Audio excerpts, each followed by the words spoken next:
누가복음 16장 19절에서 31절까지 말씀 한 절씩 먼저 교독하도록 하겠습니다.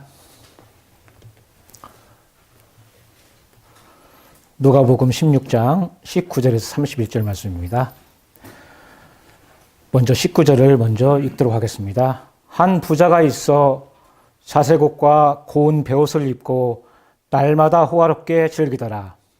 그런데 나사로라 이름하는 한 거지가 그의 투성이로 그의 대문 앞에 보여진 채 그 부자의 상에서 떨어지는 것으로 배불리려 하며 심지어 개들이 와서 그 헌대를 핥더라.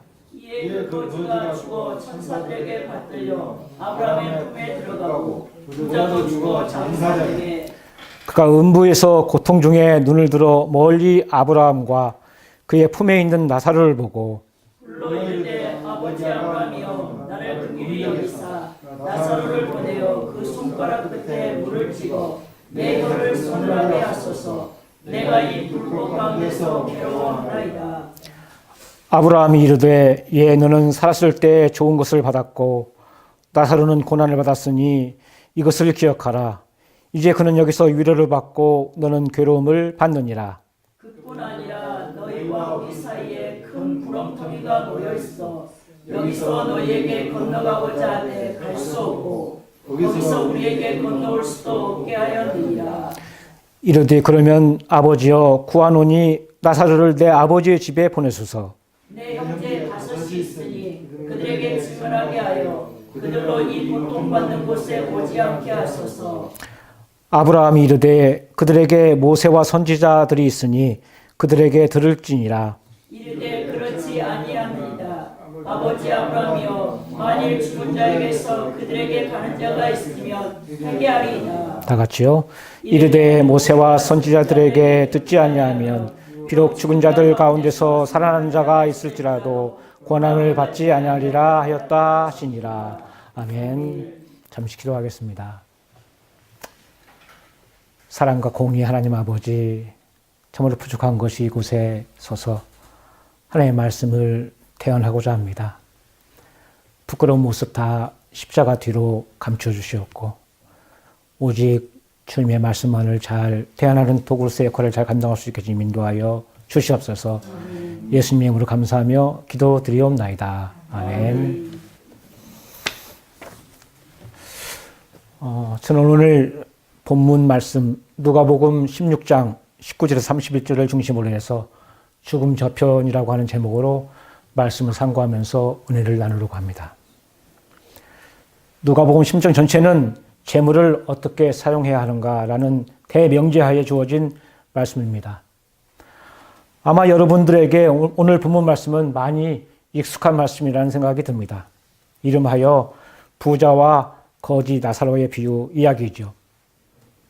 그런데 이 이야기는 비유라기보다는 실제 예수님 당시 예수님께서 들려주신 팩트라고 생각이 듭니다. 또한 본문은 많은 부흥회 때마다 천국과 지옥이라는 주제로 많이 언급하는 본문이기도 합니다. 너무 많이 들어서 그저 그러려냐 하고 우리는 받아들입니다. 그러나 오늘 본문 이야기는 천국과 지옥에 대한 이야기도 또한 비유도 아닙니다. 비유가 아닌 이유는 예수님께서 비유로 말씀하실 때에는 비유로 말씀하시기를 이렇게 시작을 하죠. 그러나 본문 어디를 찾아보아도 비유라는 말은 등장하지 않습니다. 제가 가끔 성경을 볼 때 그런 말씀을 드렸죠. 성경은 자세히 보아야 한다는 말씀을 드리곤 했습니다. 또한 거지의 이름이 분명히 등장하고 있고 부자가 어떻게 살았는지 그 형제가 몇 명인지 아주 구체적으로 언급을 하고 있습니다. 따라서 오늘 본문은 비유가 아니라 팩트를 중심으로 해서 예수님께서 직접 주신 말씀입니다. 또한 오늘 본문 말씀은 천국과 지옥에 대한 이야기도 결코 아닙니다. 우리는 흔히들 죽으면 곧바로 천국 아니면 지옥으로 간다고 믿고 있지만 성경은 그렇게 얘기하고 있지 않습니다. 히브리서 9장 27절 말씀에 이런 말씀이 있죠. 한 번 죽는 것은 정한이 있죠. 그 외에는 심판이 있으리니. 죽음 이후에는 심판을 받고 바로 천국이나 지옥으로 간다는 것이죠. 오늘 본문에 심판을 받는 장면은 언급되지 않았지만 심판의 결과를 엿볼 수가 있습니다. 또 하나 지옥과 천국 이야기가 아닌 근거가 또 하나 있습니다. 만일 거지 나사로가 현재 머무르고 있는 낙원이 천국이라면 그 천국에서 고통받는 부자를 보면서 과연 행복할까요? 아니면 끔찍할까요? 만일 그 부자 대신에 사랑하는 부모 형제라고 생각한다면 거지 나사로가 과연 행복할까요? 그러기에 아브라함의 품은 천국이 아닌 것입니다. 한편 부자가 만일 지옥에서 고통을 받는다고 인정한다면 천국에 있는 사람들을 바라보고 얘기할 수 있다면 그게 무슨 지옥입니까? 지옥은 심판을 받고 최종적으로 들어가는 곳입니다. 천국도 마찬가지입니다. 사람은 누구나 한 번은 죽게 되어 있습니다. 아마 이것을 부정하는 사람은 아무도 없을 것입니다. 단지 시기가 좀 빠르거나 늦을 뿐입니다. 그러기에 히브리서 9장 27절 말씀에 사람이 한 번 죽는 것은 정한이치요 그 후에는 심판이 있으리니 이렇게 기록되어 있습니다. 오늘 이야기에는 네 사람이 등장합니다. 먼저 부자입니다. 이 부자는 바리새인을 가리킵니다. 오늘 본문은 바리새인에게 예수님께서 들려주신 이야기입니다. 14절을 보십시오. 돈을 좋아하는 바리새인들이라고 예수님께서 말씀하십니다. 그들은 천국과 지옥을 믿는 사람들입니다. 그런데 이들은 아브라함의 후손이라는 자격만으로 죽은 후에 천국에 갈 수 있다고 생각했습니다. 이들은 천국을 가는 기준이 아브라함의 후손이냐 아니냐가 기준이라고 생각했습니다. 부자는 음부에서 무엇이라고 울부짖고 있습니까? 24절을 보게 되면 아브라함을 아버지 아브라함이라고 부르고 있습니다. 아브라함은 부자에게 무엇이라고 말합니까?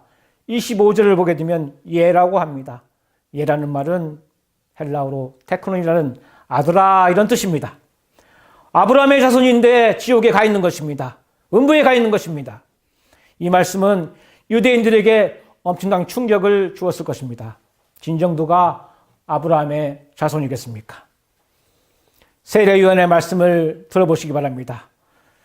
마태복음 3장 7절에서 9절 말씀을 보게 되면 이렇게 기록되어 있습니다. 요한이 많은 바리새인과 사두개인이 세례 베푸는 데 오는 것을 보고 이르되 독사의 자식들아 누가 너희를 가르쳐 임박한 진노를 피하라 하더냐. 그러므로 회개에 합당한 열매를 맺고 속으로 아브라함이 우리 조상이라고 생각지 말라. 내가 너희에게 이르노니 하나님이 능히 이 돌들로도 아브라함의 자손이 되게 하시리라. 다음으로 등장하는 인물이 바로 거지 나사로입니다. 마지막으로 마치 드라마의 해석자처럼 아브라함이 등장합니다. 그리고 부자 형제 5명이 천사가 잠깐 카메오처럼 등장을 합니다. 오늘 본문은 이렇게 시작을 하고 있습니다. 한 부자가 있었습니다. 이 부자는 자색옷과 고운 베옷을 입고 에브리데이 날마다 호화롭게 요즘 말로 말하면 럭셔리하게 매일 잔치를 하면서 즐겼습니다. 예수님 당시 자색옷은 부자들의 상징이었습니다. 특히 자색 염료는 매우 귀한 염료였습니다. 시중에 달팽이에게서 추출한 것인데 그 양이 매우 적어서 매우 비싸게 거래되었기에 부자가 아니고서는 그 자색옷을 입을 수가 없었던 것이죠. 우리나라 사극에도 보게 되면 자색옷은 귀족들의 옷임을 우리는 잘 알 수 있습니다. 또한 고운 베옷은 그 온무게의 2배 정도의 금을 가지고도 사기 어려울 정도로 매우 비싸고 특히 몸에 들러붙지 않아서 이것 또한 부의 상징이었습니다. 이렇게 잘 입고 날마다 사치스러운 잔치를 열면서 그렇게 부자는 살았습니다. 반면에 거지 나사로의 형편은 비참하기가 그지없습니다. 성경 기자인 누가는 이렇게 거지 나사로를 소개합니다. 그는 몰골이 아주 형편없었습니다. 무슨 연유인지는 몰라도 본문 20절과 21절은 나사로를 이렇게 소개하고 있습니다. 헌대투성이로 그의 대문 앞에 버려진 채 그 부자의 상에서 떨어지는 것으로 배불리려 하며 심지어 개들이 와서 그 헌들을 핥아라. 여기서 헌대란 종기 즉 피부병을 말합니다. 온몸이 종기가 나 있는 모습으로 부자의 대문 앞에 버려져 있었습니다. 왜 부자의 대문 앞에 버려져 있었을까요? 부자 집에서 매일 잔치를 열었으니 그 상 밑에 떨어지는 것으로 배를 채우기 위해서죠. 그러나 거지 나사로는 그 상 밑에 부스러기로도 배를 빌릴 수가 없었습니다. 왜냐하면 떨어지는 부스러기를 먼저 개가 먹고 개가 마지막으로 그 거지 나사로의 헌들을 핥으면서 식사를 마쳤기 때문입니다. 말하자면 인간으로서는 더 이상 비춰내지기 어려운 단계까지 내려갔다는 것이죠. 본문은 부자와 거지 나사로의 모습이 너무도 극명하게 대비되는 모양새입니다. 지금까지의 이야기가 부자와 나사로의 살아생전의 모습입니다. 저는 지금부터 여러분을 부자와 거지 나사로의 죽음의 순간 그리고 죽음 이유에 대해서 어떤 일이 실제로 벌어졌는가를 소개하려고 합니다. 본문의 이야기는 사후의 중간 상태에 관한 언급이 비교적 뚜렷하게 나오는데 예수님이 말씀하신 낙원과 음부는 천국과 지옥이 아닌 것으로 여겨집니다. 결국 중간 상태로서 낙원은 신자들의 영혼이 잠깐 머무는 것이고 음부는 불신자들의 영혼이 잠깐 거하는 것입니다. 다시 말해서 이 중간 상태의 교리는 인간 지식의 한계를 뛰어넘는 교리이기에 매우 조심스럽게 다뤄야 할 부분입니다. 더 정확히 말씀드리면 음부라는 것은 모든 죽은 사람이 다 가는 곳인데 음부에는 두 가지 영역이 있습니다. 첫 번째는 음부의 의인 영역, 이것이 바로 낙원입니다. 두 번째는 음부, 말 그대로 음부의 악인 구역을 말하는 것입니다. 예수님께서 십자가에 위해서 함께 달린 한 강도에게 오늘 내가 나와 함께 낙원에 이르리라고 하신 말씀에 유의해 주십시오. 그리스도께서는 십자가 위에서 죽으시던 그날 즉시로 하나님 계신 천국으로 가셨던 것이 아닙니다. 그분께서는 첫 번째 부활절 새벽에 무덤으로 찾아온 막달라 마리아에게 이렇게 말합니다. 나를 만지지 말라. 내가 아직 아버지께로 올라가지 못하였노라. 너는 내 형제들에게 가서 이르되 내가 내 아버지 곧 너희 아버지 내 하나님 곧 너희 하나님께 올라간다 하라 말씀하셨습니다. 그분께서 이 말씀을 하실 때 아직 하나님이 계신 천국에 올라가지 않으셨습니다. 그것은 그분의 영혼이 죽음과 부활 사이에 천국이 아닌 다른 곳에 있었음을 뜻하는 것입니다. 그곳이 바로 음부이며 음부 중에서도 의인구역인 아브라함의 품, 바로 낙원이라고 불리는 것입니다. 날마다 잔치를 열면서 살았던 부자도, 그리고 부자의 상에서 떨어지는 부스러기를 먹고 살았던 나사로도 수명을 다하여 죽게 되었습니다. 오늘 본문은 거지 나사로가 먼저 죽었고 이어서 부자도 죽은 것을 보여줍니다. 아마 그 죽은 순서가 중요하지 않고 얼마 되지 않아서 바로 부자도 죽었다는 것을 알 수 있습니다. 먼저 거지 나사로가 죽었을 때 어떤 일이 일어났을까요? 천사들이 인도를 받아 아브라함의 품에 들어갔습니다. 여기서 아브라함의 품, 바로 낙원을 말합니다. 아마 거지 나사로는 아주 편안하게 눈을 감았을 것입니다. 왜냐하면 자기를 데리러 온 천사를 보았기 때문이죠. 천사는 히브리서 1장 14절을 보게 되면 모든 천사들은 섬기는 영으로서 구원받을 상속자를 위하여 섬기라고 보내심이 아니냐, 이렇게 소개하고 있습니다. 또한 마태복음 18장 10절 말씀에도 삼가 이 소자 중에 하나도 업신여기지 말라. 너희에게 이르노니 저희 천사들이 하늘에 계신 내 아버지의 얼굴을 항상 배옵느니라. 저희 천사들이 복수로 되어 있죠. 이렇게 기록된 것을 보면 성도들에게는 수호천사가 있다는 사실을 얼핏 우리는 알 수가 있습니다. 어쨌든 성도가 죽으면 천사의 인도를 받아 일단 낙원으로 들어갑니다. 여러분, 지금 우리가 살면서 영안이 열리면 어떻게 되겠습니까? 많이 두려울 것입니다. 다행히 우리는 죽음에 임박하게 되면 영계를 볼 수 있는 영안이 떠지게 되는 것이죠. 그런데 오늘 본문에서도 본문에 부자도 죽어서 장사되었다고 그렇게 말씀하고 있습니다. 위로심장하건대 거지 나사로는 그 시신을 구덩이를 대충 파고 아마 묻었을 것입니다. 반면 부자의 장례식은 어떻게 치렀을까요? 아마 성대하게 격식을 갖추어 치렀을 것으로 충분히 짐작이 됩니다. 제가 그런 생각을 한번 해봤습니다. 우리는 지인이 돌아가시면은 어떻습니까? 묘지를 굉장히 잘 꾸미죠, 보면은. 한번 생각해 봤어요. 왜 꾸미는가? 본인이 위안을 받기 위해서. 그 이상도 아니고 이하도 아닌 것 같습니다. 오늘 본문 내용에 부자가 아버지 아브라함에게 말을 하는 것을 보면 분명히 유대인인 바리새인임을 알 수 있습니다. 바리새인들은 예수님을 결코 믿지 않았습니다. 오히려 예수님을 십자가에 못 박은 장본인들입니다. 그러므로 본문의 부자는 종교인일 뿐이지 예수님을 믿는 진정한 그리스도인이 아닌 명목적인 그리스도인이라는 사실을 주목할 필요가 있습니다. 우리도 종교인이 아니라 정말로 예수님을 믿는 사람이어야 합니다. 그리고 예수님의 말씀대로 살아야 하는 사람인 것입니다. 부자의 삶을 들여다보면 날마다 연회를 베푸는 삶이었습니다.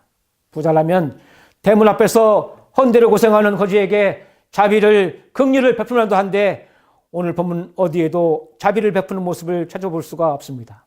다시 말해서 말씀을 알고는 있는데 실천하지 않고 산 종교인, 즉 명목적인 그리스도인이었던 사실이죠.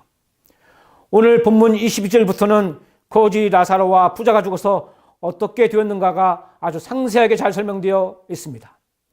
인간은 본능적으로 사후세계를 매우 알고 싶어 합니다. 그런 의미에서 오늘의 본문은 매우 중요한 몇 가지를 알려주고 있습니다. 즉 사후에 바로 어떻게 되느냐입니다. 모든 사람은 죽으면 두 곳으로 가게 됩니다. 즉 낙원 아니면 음부라는 것입니다. 낙원은 천국에 들어가기 위해서 잠시 머무르는 정거장 같은 곳입니다. 여기 성도들은 위로를 받습니다. 그리고 천국에 들어갈 준비를 하는 것이죠. 그래서 어떤 분은 교육받는 낙원이라고 그렇게 표현을 하기도 합니다. 반면에 불신자들이 들어가는 음부가 있습니다. 이 음부는 헬라어로 하데스라고 하고 히브리어로는 세월이라고 하는데 바로 이 세상을 떠난 불신자들이 지옥을 가기 전에 잠시 거쳐야 하는 음침한 지하 세계를 말합니다. 우리가 임종을 하는 순간 우리는 두 곳 중 하나의 장소에 가게 됩니다. 그런데 부자와 거지 나사로가 들어간 곳이 매우 다름을 우리는 잘 알 수 있습니다. 거지 나사로는 아브라함의 품에 안기어 낙원에 있고 부자는 고통 중에 음부에 있음을 우리는 잘 알 수 있습니다. 다시 말해서 진실한 성도가 가는 곳과 불신자와 짝퉁 성도가 가는 곳이 다르다는 것이고 두 구역으로 확실하게 구분되어 있다는 사실이죠. 그리고 그 사이에는 구렁텅이, 개역 한글에는 구렁이라고 그렇게 표현하고 있습니다. 이 구렁은 아주 깊은 틈을 말합니다. 특징은 바로 이곳에서 그곳으로 건너갈 수 없고 그곳에서 이곳으로 건너올 수도 없다는 것입니다. 즉 완벽한 분리를 말합니다. 죽은 후에는 낙원과 음부를 왕래하지 못하고 또한 천국과 지옥을 절대로 왕래하지 못합니다. 죽기 직전에 심판을 면해보려고 믿음도 없이 자기의 전 재산을 좋은 일에 바쳐도 천국행과 지옥행을 뒤바꿀 수는 없습니다. 또한 죽은 부모를 위해서 살아있는 자녀가 아무리 빌어도 소용이 없습니다. 명당 자리에 안치하고 기념 사업을 하고 헌금을 많이 해도 죽은 사람을 음부에서 낙원으로 이끌어내지 못합니다. 그러므로 사랑하는 사람을 살아있을 때 힘써 전도를 해야 되는 것입니다. 그런데 재미있는 사실은 사람이 죽은 직후에는 서로 바라볼 수 있다는 사실입니다. 여기서 우리는 이 음부가 천국과 지옥이 아닌 심판대가 있는 영역이라는 사실을 알 수 있습니다. 나사로가 있는 곳이 천국이라면 부자가 고통받는 것을 보면서 어떻게 평안하다고 할 수 있을까요? 그러기에 이 음부는 장차 지옥으로 가기 위한 중간 정거장 정도 되는 것입니다. 아직 이곳에 머무를 때는 서로 볼 수가 있습니다. 그런데 부자가 머무는 곳은 고통 중에 있음을 알 수 있습니다. 본문 24절 말씀에 불러 이르되 아버지 아브라함이여 나를 긍휼히 여기사 나사로를 보내어 그 손가락 끝에 물을 찍어 내 혀를 서늘하게 하소서 내가 이 불꽃 가운데서 괴로워하나이다. 이렇게 기록되어 있습니다. 아직도 나사로에게 심부름을 시키죠. 심부름을 시킵니다. 그러면서 나사로를 보내서 그 손가락 끝에다가 물 한 방울 묻혀서 자기의 혀를 갖다 손을 해달라고 부탁을 합니다. 그 부탁 내용이 그렇게 대단한 것은 아니죠. 나사로의 손끝에 물 한 방울을 찍어 자기 혀를 서늘하게 해달라는 그런 부탁입니다. 그런데 짝퉁 그리스도인과 불신자들이 가는 곳은 물 한 방울도 허락되지 않는 곳이라는 사실입니다. 음부에서는 고통을 느낍니다. 말하자면 모든 감각과 의식이 예민하게 살아있다는 사실입니다. 이것이 영적 세계의 비밀이기도 합니다. 그리고 서로를 알아보는 것을 보았어도 지식을 가지고 있음을 그대로 알 수 있습니다. 그런데 아브라함의 대답은 이렇습니다. 아브라함이 이르되 예, 너는 살았을 때 좋은 것을 받았고 나사로는 고난을 받았으니 이것을 기억하라. 이제 그는 여기서 위로를 받고 너는 괴로움을 받느니라. 그뿐 아니라 너희와 우리 사이에 큰 구렁텅이가 놓여있어 여기서 너희에게 건너가고자 하되 갈 수 없고 거기서 우리에게 건너올 수도 없게 하였느니라. 25절을 보게 되면 마치 가난함이 미덕이고 부유함이 죄악이라는 것을 가르치는 것처럼 보입니다. 그러나 그것이 결코 아닙니다. 가난한 이웃의 고통을 유면한 채 자기 재산이라고 해서 오로지 자신만을 위하여 사용한 것이 부재에 되었다는 것으로 말씀을 알고 있지만 말씀을 실천하지 않은 종교인 즉 명목적인 성도였음을 우리는 잘 알 수 있습니다. 아브라함은 그가 이 생에서 좋은 것을 받았기 때문에 음부에서는 고통을 받는다고 말했는데 이 말이 영원한 파멸은 현세에서 잘 살고 부유하게 산 모든 자들이 기다리고 있음을 의미한다고 인정해서는 안 됩니다. 실제로는 성 어거스틴이 빈틈없이 잘 관찰한 것처럼 극빈자 나사로가 부유한 아브라함의 품에 들어간 사실은 천국의 문이 모든 부자들에게 닫혀 있는 것이 아니며 자기들의 부를 바르게 사용한 자들이나 가난 중에서도 잘 견디어낸 자들을 위해 차별 없이 열려 있음을 우리에게 교훈하고 있습니다. 이 말씀이 의미하는 것은 이 생의 쾌락과 즐거움에 온통 푹 빠져서 하나님과 그의 나라를 경멸한 자는 여기서 그의 태만에 대한 정죄를 받게 된다는 사실입니다. 가장 중요한 것은 무엇이나 회개하지 않았기 때문에 지옥의 음부에 가게 된다는 사실이죠. 나사로에 관해서는 그가 많은 불행을 당했기 때문에 유언을 받게 되었다고 말했던 바, 이 사실을 모든 불행을 당하는 자들에게 적용시키는 것은 크게 옳지 않습니다. 불행을 당한 자들 중에서도 어떤 자들은 그 고난으로부터 거의 아무런 유익을 얻지 못하여 종말에 극한 형벌을 받게 되는 자들이 있을 것이기 때문입니다. 나사로에 대한 칭찬은 그가 십자가를 졌다는 것이니 이는 언제나 신앙과 하나님을 향한 신실한 경외감에 의해서만 가능한 것입니다. 바리새인들은 예수님을 믿지 않았습니다. 그들은 자신들이 천국에 간다고 생각하면서도 의식하였습니다. 진실성이 없었습니다. 일주일에 2번 금식도 합니다. 헌금도 합니다. 그러나 형식주의자들입니다. 부자를 살아생긴 나사로를 어떻게 대접했습니까? 물론 쫓아내지는 않습니다. 그렇다고 치료해 주거나 보살펴 주지도 않습니다. 20절을 보십시오. 대문 앞에 있게 합니다. 부스러기라도 먹게 합니다. 마음만 먹으면 새 옷을 입혀줄 수 있었습니다. 마음만 먹으면 얼마든지 그를 치료할 수 있었습니다. 그러나 이 부자는 거지 나사로에 대해서 무관심했습니다.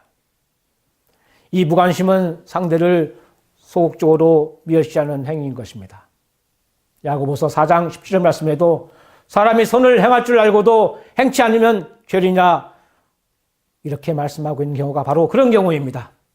거지 나사로를 자기 과시용으로 이용했습니다. 쫓아내지 않고 대문에 놓아두고 부스러기를 주는 위선적 구제로 자신의 선행을 선전하려고 했던 것입니다. 예수님은 이 사람을 가르쳐 무엇이라고 말씀합니까? 바로 돈만 좋아하는 자라고 그렇게 말합니다. 진리를 비우는 자입니다. 진지한 삶을 비웃은 사람입니다. 내세를 비웃는 사람입니다. 15절을 보십시오. 스스로 옳다고 생각하는 사람들입니다. 그러면서도 자신은 옳다는 것입니다. 높임 받기를 매우 좋아하는 사람들입니다. 칭찬 듣기를 좋아합니다. 명예를 좋아합니다. 또한 26절 말씀에 죽은 자들이 가는 두 세계 사이에 건너지 못할 큰 구렁텅이가 있다는 사실은 이 세상에 사는 동안 하나님의 말씀에 주의해야 할 필요가 있음을 강조해 줍니다. 아주 절망적인 대답을 듣게 된 부자는 갑자기 자기 아버지 집에 두고 온 5 형제가 생각이 났습니다. 중간 연계에서는 기억도 지식도 더 뚜렷이 살아있다는 얘기죠. 어쨌든 고통성에 있는 부자는 자기 형제도 자기와 같이 고통스러운 곳에 오지 않도록 하기 위해서 아브라함에게 부탁을 합니다. 살아있을 때 전도하지 않고 죽어서 전도하는 모습을 보입니다. 여러분, 전도는 살아있는 동안에만 효력이 있는 것이지 죽어서는 결코 전도할 수가 없습니다. 돌이킬 수 있는 기간은 우리가 육신을 가지고 이 땅에 있을 때밖에 없습니다. 명심하십시오. 또한 우리가 살아있는 동안에 우리가 행한 모든 일이 행위록에 정확히 기록되어 있습니다. 하나님의 몰래카메라. 그 몰래카메라에는 우리 행실뿐만 아니라 우리의 의지, 우리의 감정, 우리의 모든 것이 다 생생하게 기록되어 있습니다. 그리고 우리가 죽게 되면 선악간에 행한 모든 것에 대한 상과 벌을 받는다는 사실입니다. 악인은 영벌에 그리고 성도는 상급을 받는데 행한 대로 상급을 주시는 원리에 따라서 너무도 공평하게 상급을 주십니다. 이런 재미있는 이야기가 있습니다. 3명의 남자가 갑자기 죽어서 천국에 갔습니다. 그랬더니 베드로께서 말씀하시기를 3명의 남자에게 이렇게 묻습니다.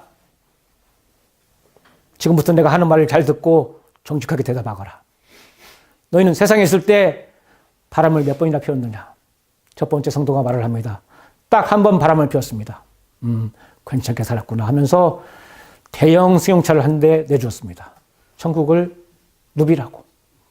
두 번째 성도에게 말씀했습니다. 너는 몇 번 바람을 피웠느냐? 딱 2번 피웠습니다. 그래. 그래도 괜찮게 살았구나. 중형차를 내주었습니다. 세 번째 성도에게 물었습니다. 너는 몇 번 바람을 피웠느냐? 예, 3번 피웠습니다. 그랬더니 수용차 한 대를 주시더랍니다. 그래서 이 3사람이 신나게 이제 천국 구경을 하기 위해서 자동차를 몰고 가는데 어느 신호등 앞에서 딱 섰습니다. 근데 갑자기 이 수용차를 몰던 성도님께서 막 우는 거예요. 왜 우느냐고 물어보니까 하는 얘기가 방금 전에 자기 아내를 봤는데 자전거를 타고 가더라는 겁니다. 자전거를 타고 간다는 거죠. 천국은 우스개 얘기지만 천국은 행한 대로 상급을 주신다는 겁니다. 너무도 공평하게 주신다는 것이죠, 보면. 고린도전서 3장 12절에서 15절을 보게 되면 이렇게 기록되어 있습니다. 만일 누구든지 금이나 은이나 보석이나 나무나 풀이나 집으로 이 터 위에 세우면 각 사람의 공적이 나타날 터인데 그날이 공적을 밝히리니 이는 불로 나타나고 그 불이 각 사람의 공적이 어떠한 것을 시험할 것입니다. 만일 누구든지 그 위에 세운 공적이 그대로 있으면 상을 받고 누구든지 그 공적이 불타면 해를 받으리니 그러나 자신은 구원을 받되 불 가운데서 받은 것 같으리라. 무엇을 얘기하는 것입니까? 우리가 쌓은 공적이 나중에 금이나 은이나 보석처럼 될 수도 있지만 위선적으로 사랑 없이 행한 모든 공적은 나무나 풀이나 집처럼 다 타버리고 남는 게 없다는 얘기입니다. 나사로를 자기 형제에게 보내달라는 부자의 요청에 아브라함의 대답은 이렇습니다. 본문 29절 30절에 보게 되면 아브라함이 이르되 그들에게 모세와 선지자들이 있으니 그들에게 들을지니라. 이르되 그렇지 아니하니이다. 아버지 아브라함이여 만일 죽은 자들에게서 그들에게 가는 자가 있으면 회개하리이다. 여러분, 왜 부자가 음부에 갔습니까? 바로 이 회개를 하지 않았기 때문에 음부에 간 것입니다. 이 회개라는 말은, 회개라는 의미는 죄를 미워하는 마음의 변화와 바로 죄에서 떠난다는 생활의 변화가 동반되어야 됩니다. 돌이킬 회자에 고칠 개자입니다. 우리는 잘 돌이킵니다. 그러나 잘 고치지 않습니다. 또한 이 회개라는 말에 헬라어를 보게 되면 메타노이아 이렇게 표시되어 있는데 이 메타노이아는 메타노에오라는 동사에서부터 나왔습니다. 이 말은 메타라고 하는 함께 또는 뭐뭐 후에 이런 뜻과 노이아라고 하는 마음으로 알다 이런 뜻입니다. 다시 말해서 뉘우치다, 후회하다 이런 말을 품고 있습니다. 31절을 보게 되니까 이르되 모세와 선지자들에게 듣지 아니하면 비록 죽은 자 가운데서 살아난 자가 있을지라도 권함을 받지 아니하리라 하였다 하시니라. 여기서 모세와 선지자는 무엇을 말할까요? 모세와 선지자들은 모세와 선지자를 통해서 주신 구약성경, 즉 하나님의 말씀을 가리킵니다. 그러므로 복음 전도받는 것을 가리키죠. 29절에 듣는다는 말은 단순히 듣는 데서 그치는 것이 아니고 듣고 말씀을 주시하는 대로 행하는 것을 의미합니다. 즉 말과 혀가 아닌 행함과 진실함이 요구된다는 것이죠. 여기에 오늘 본문에 해설자처럼 나타나는 아브라함이 왜 등장했을까요? 아브라함을 우리는 흔히 믿음의 조상이라고 말합니다. 이 아브라함이 가진 믿음은 어떤 믿음이냐? 독자 이삭을 번제해 드리기까지 100% 순종한 믿음이죠. 그러한 믿음이 없으면 우리는 천국에 갈 수 없습니다. 그러한 믿음이 없으면 우리는 낙원에 갈 수가 없습니다. 우리는 죽었을 때 우리가 가는 곳을 분명히 압니다. 뒤바꿀 수가 없어요. 이거는. 성경은 복음을 전하는 자의 말씀을 듣고 믿지 않는 자는 죽은 자가 살아나서 내세의 일을 말해주어도 믿지 않는다고 그렇게 기록하고 있습니다. 그러므로 복음을 전하는 것은 죽은 자가 살아나서 말하는 것보다 더 힘이 있고 중요하며 그 말씀을 받는 자가 참으로 복되다는 사실입니다. 뿐만 아니라 믿음이란 기적이나 경이적인 사건에 의존하지 않습니다. 믿음은 성령에 의한 특별한 선물이며 말씀으로부터 생겨나는 것입니다. 요한복음 11장에서 보게 되면 바리새인들이 죽음에서 부활한 나사로를 보고서도 회개치 않은 것처럼 누군가가 살아난다고 하더라도 하나님으로부터 맡겨진 재물을 가난한 이웃과 더불어 사용하는 참 신앙적인 삶을 살지 않을 것이라는 것입니다. 아브라함의 이 말은 이 이야기뿐만 아니라 본장 전체의 결론에 해당되기도 합니다. 여기서 말하는 나사로는 오늘 말한 나사로가 아닙니다. 어쨌든 바리새인들은 죽음에서 부활한 나사로를 보고도 회개치 않았습니다. 이것이 무엇을 말합니까? 죽음에서 살아온 사람이 있다 하더라도 믿지 않는다는 사실이죠. 만일 천국에 계신 여러분의 지인이 지금 이곳에 오신다면 뭐라고 하실 것 같습니까? 제가 한번 상상을 해봤습니다. 천국 생활을 하셨기 때문에 천국의 원리를 분명히 아시고 우리들에게 권면이 아닌 강력한 부탁을 아마 하실 것 같습니다.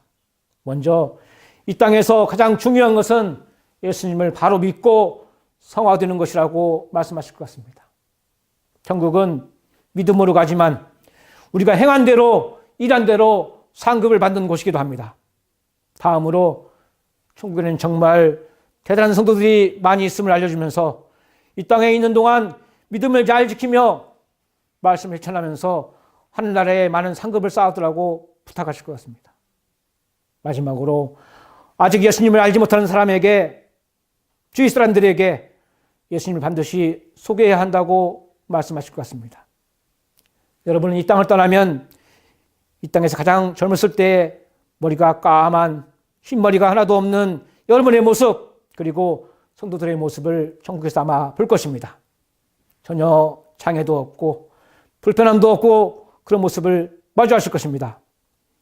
오늘을 계기로 우리들의 믿음과 말씀에 순종하는 신앙이 진짜 성도임을 잘 알고 믿음의 결국 영혼의 구원을 받고 우리의 자아를 순간순간 십자가에 못 박으며 새 사람으로 변화하여 신의 성품에 모두 참여하는 지복을 누리시기를 기원합니다. 우리는 지금 살고 있는 시점에서 우리가 가는 길을 새롭게 점검해 봐야 합니다. 우리의 신앙을 점검할 시기입니다. 영접하는 자, 그 이름을 믿는 자들에게는 하나님의 자녀가 되는 권세를 주셨느니라 기도하겠습니다.